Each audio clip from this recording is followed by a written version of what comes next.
MorristownGreen.com.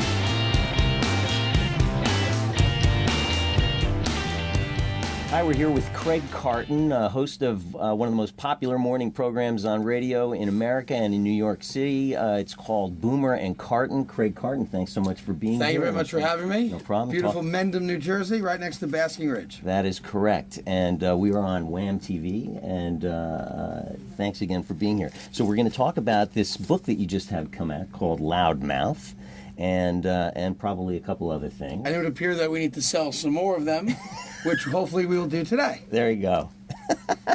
Now, here's the trick. This is the bookstore trick. So it looks like, wow, look at all these books. See, but I know what they're up to. We're hiding other books that nobody wants to buy. So they put my book in the nobody wants to buy section, hoping that somebody will buy one of these books. Good try, but I'm on to you. Now, what do you want to talk about? Well, we're going to talk about, have you done TV before? I'm very nervous with this camera here because this is high tech. That's a 1983 camcorder you have there, and we're just hoping that it works. Well, you know, we do go to the same barber, and you do have a face for TV. Really? A face for radio. No, leave it the first way.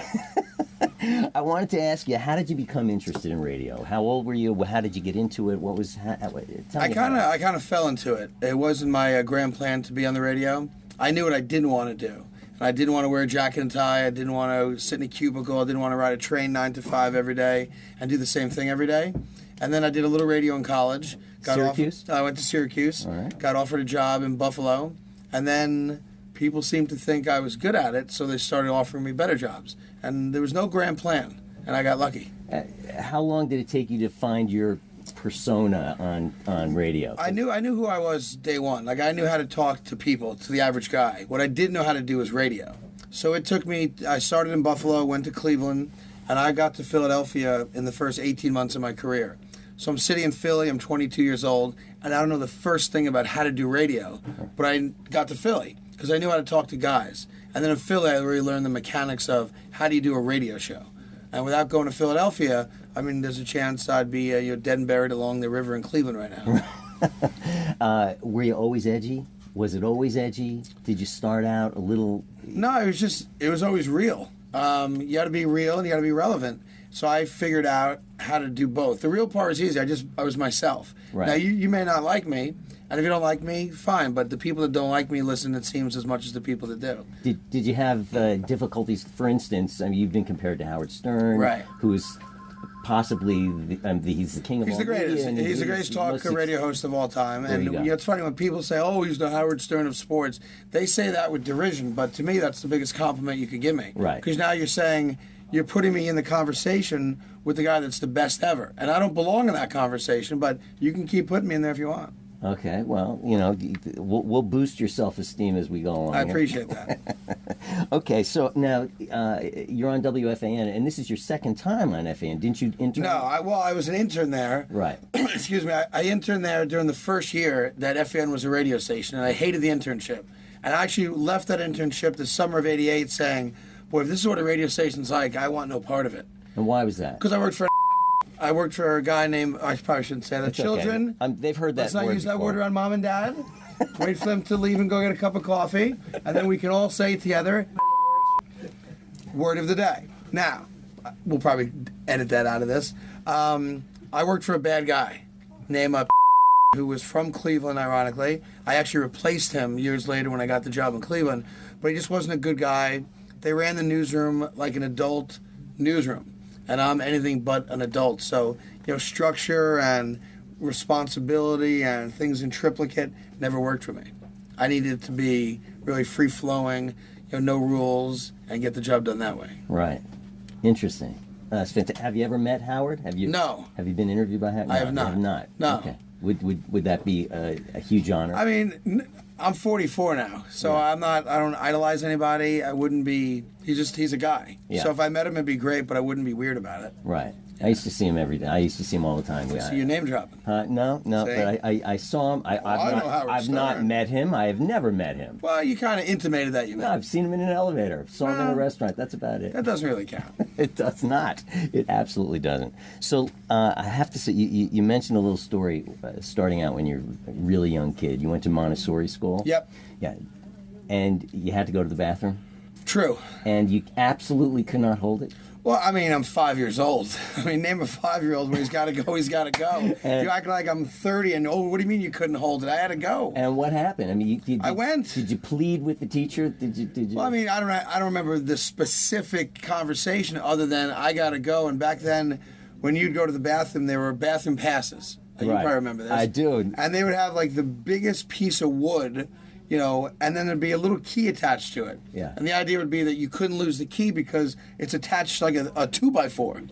So I remember wanting the 2x4 because I had to go to the bathroom, and I couldn't get the key to go to the bathroom, and I went in the plant. And when I mean plant, as a class, we were growing a plant. All right, and the idea was that we started in September, Right. and by the time you're about to leave Montessori and whatever it was, late May, early June, the plant should be healthy enough to be transferred from indoors to outdoors. There's a nice little garden where all the other year's plants were now growing quite well. right. I had to go, and I thought I was being quite classy. I didn't go in the middle of the floor. I didn't go on a wall. I went in the plant. I watered it. There you go. No. And they didn't punish me, but they said, I'm just going to tell your mom instead. And that was worse. And you actually got punished for that. Yes. That's I wasn't allowed to celebrate my 5th birthday that year. Seriously? So I went from 4 to 6. I was never 5. It was like your birthday was on leap year. Yeah, something like that, Something right. like So I might be 45 now. I'm not sure. It's possible. I lost count. Wow, that is hysterical. That and also hysterical. The Vietnam. I love the your story. Did they really tell about this? That is hysterical. So as a kid, I still have a very round face and kind of almond-shaped eyes. So when I had hair, it was thin, like razor thin, and dark brown black hair. So when they gave me bad haircuts, you could have assumed that I was from the Far East. And my father got in on this as well. My brother and sister would always make fun of me by saying, "Now landing at JFK, flight 973 from Vietnam." And they told me I was adopted. And my parents never said I wasn't. So for a couple of years, I thought maybe I was a Vietnam War baby. So you really believed them. Well, it's your family. Why wouldn't you believe them? You're 10 years old and your father goes, "You're from Vietnam." And he wasn't in the war. So maybe I was my uncle's kid. Who knows? That is hysterical. All right, so you were a pretty good athlete. Yes? I was a great athlete. You're a great athlete. Happens to be that I'm a phenomenal athlete. All right. That's What were probably a bit of a lie. Baseball, all I played all sports. They wouldn't let me play organized football, which is weird you were because Jewish. Well, I guess it's something to do with it. It's weird that this is what I find about Jewish mothers that's really weird to me. They'll let you go in the backyard and play tackle football with no equipment on, nothing. Right. But when you put the equipment on and go play with guys that can actually teach you how to play, that's a problem. 4-on-4 backyard, getting elbowed in the face, not a problem. You have a helmet on, you're not allowed to play. So yeah, I never got that. So what were your favorite was? Well, when I was real young, soccer. I was best at soccer than any sport, and I was a real good baseball player. I was an average basketball player as a kid growing up, but soccer and baseball I was very good. What position you played baseball? Shortstop, and then when we got older, I played outfield. Okay. Did you play in college? No, I played a year. I started off with Syracuse as a walk-on, but we lost the funding for the program, so they went from a varsity baseball team to a club team, and they needed about $1,000 from every player for fees for umpires and field, and I had no money, so I joined a fraternity and learned how to drink. And then I played a lot of softball. So Nice, yeah. Beautiful. So, and professionally now, what teams do you follow? The Knicks have always been my favorite team above all other teams. Okay. The Mets were second, but every Labor Day I become a Yankee fan. Okay. That way I can enjoy winning for a little bit. All right. I'm also a Jet fan, and hockey doesn't really do it for me. Were you around in '69? That would have been a I was good year born for in us. '69. '69 is the single greatest year this country's ever had. just And if you want to go through it, the Jets win a Super Bowl. Yes. I'm born. There you go. Woodstock. Oh, that's right. We land on the moon. Okay. And the Mets win a World Series. I defy any human being to give me a better year than that. Wow. In the history of this country. Now, I know Vietnam was going on, so I'm respectful of that. But outside of that, awesome. You heard it here. 1969. So you were born, what, 52? It was 47. Yeah. That old. There you go. I was being nice.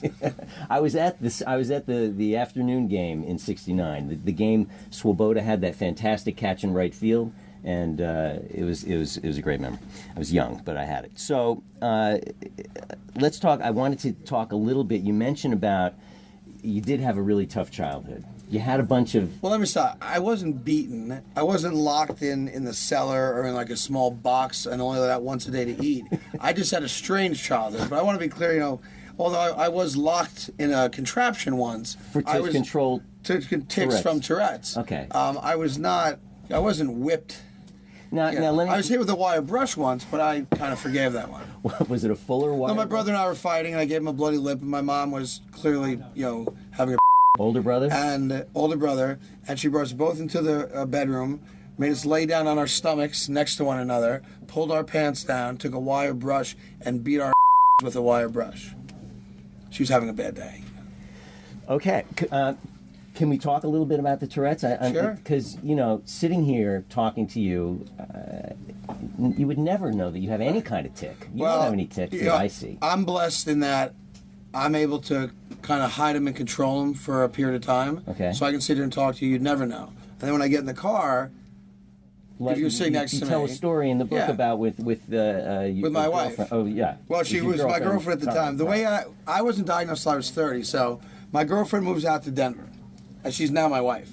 And we're sitting at a traffic light, and one of the deals with Tourette's is that there's an OCD component to it. So sometimes if you don't do the twitches or tics in a certain manner, it's kind of like your brain's in jail. You can't get out. So you're frozen there. So I used to do this thing with like I was giving baseball signs in a game, like I'm Tommy Lasorda. And I didn't do it right, so I'm kind of locked in this prison. And we're sitting at a red light. The red light turns green, and I don't go because I haven't done it right, because the OCD kicks in. I see. Yeah. And she's sitting to my right. She doesn't say anything. And then I finally get it done, and we start going, and she goes, basically, what the was that? And I go, I don't know. She goes, you have Tourette's. Let's eat dinner. She said that? Yeah, something to that effect, yeah. Wow. But I was diagnosed at 30. I have 2 kids that have it. So I spent a lot of time with the New Jersey Center for Tourette's trying to make life better for the kids that have it. Because it's for a lot of kids, even if they have small tics like I did, and it can be blinking, it can be moving your neck, it can be twitching. In very rare cases, it's really verbal, where you'll hear the stories of kids blurting words out. It does happen, but it's only about 1% of the kids. But these kids, in school, they're made fun of, and it's a tough go for them. So we're opening up a camp for them this summer. Oh, wow, that's which fantastic. would be cool, and we're trying to cure it. Awesome.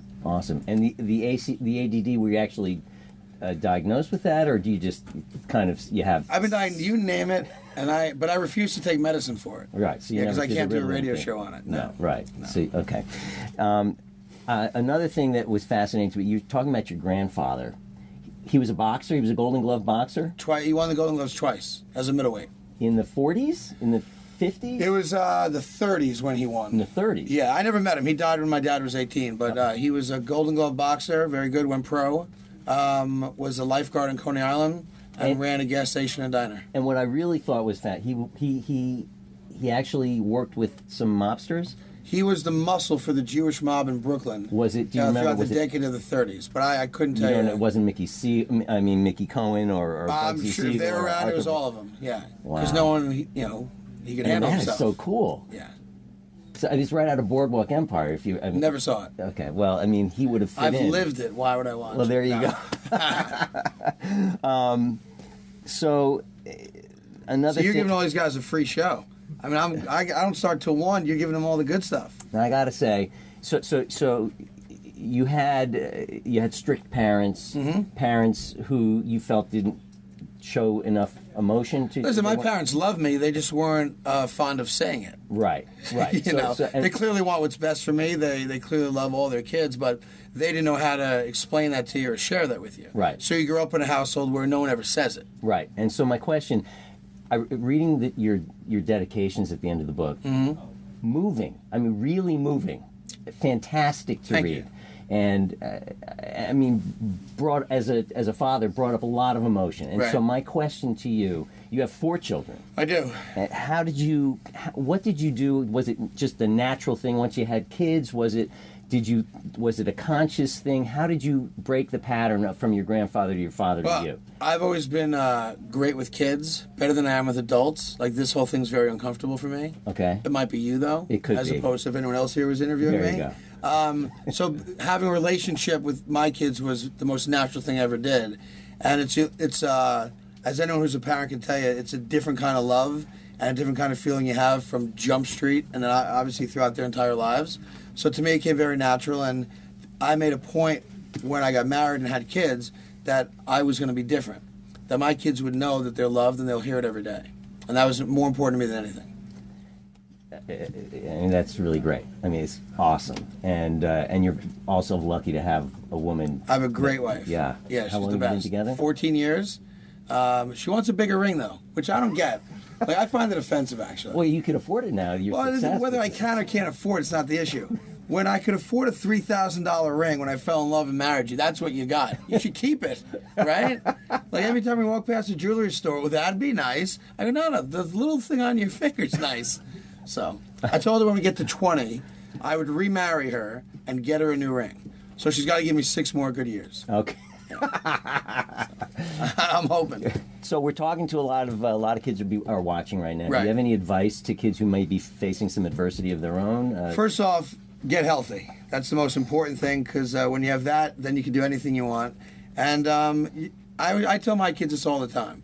And they also hear it from me as a parent all the time. That's the word no. And you'll hear no a lot. You can't do this, you can't do that, you'll never do this, you'll never do that. And I think you have to be respectful of the adults that tell you, because they're adults, but I think that's the one word you don't pay attention to.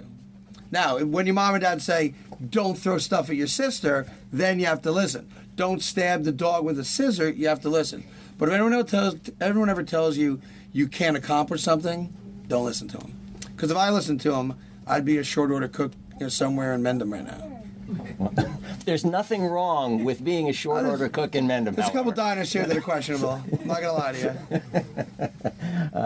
you. One last thing I got to ask you. Pete Rose.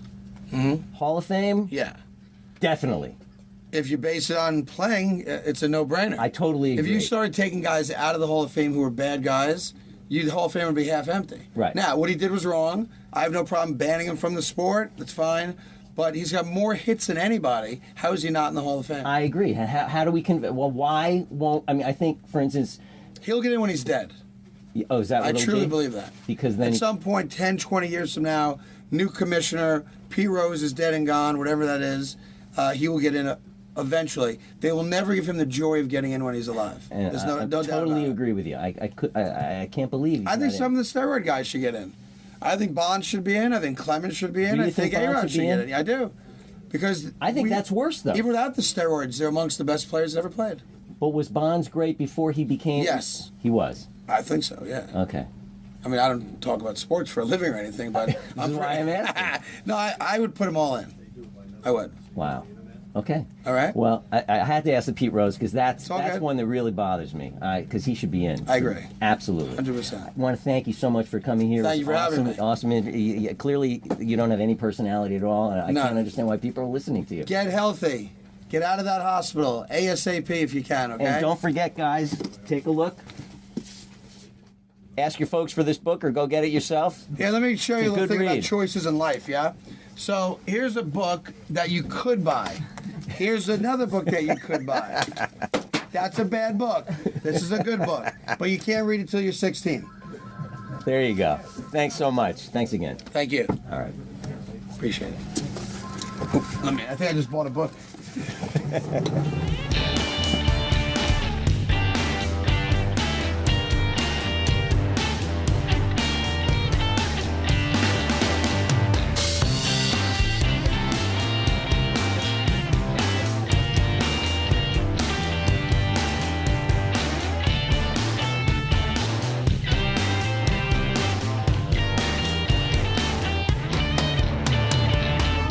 la la. MorristownGreen.com. You're bougie.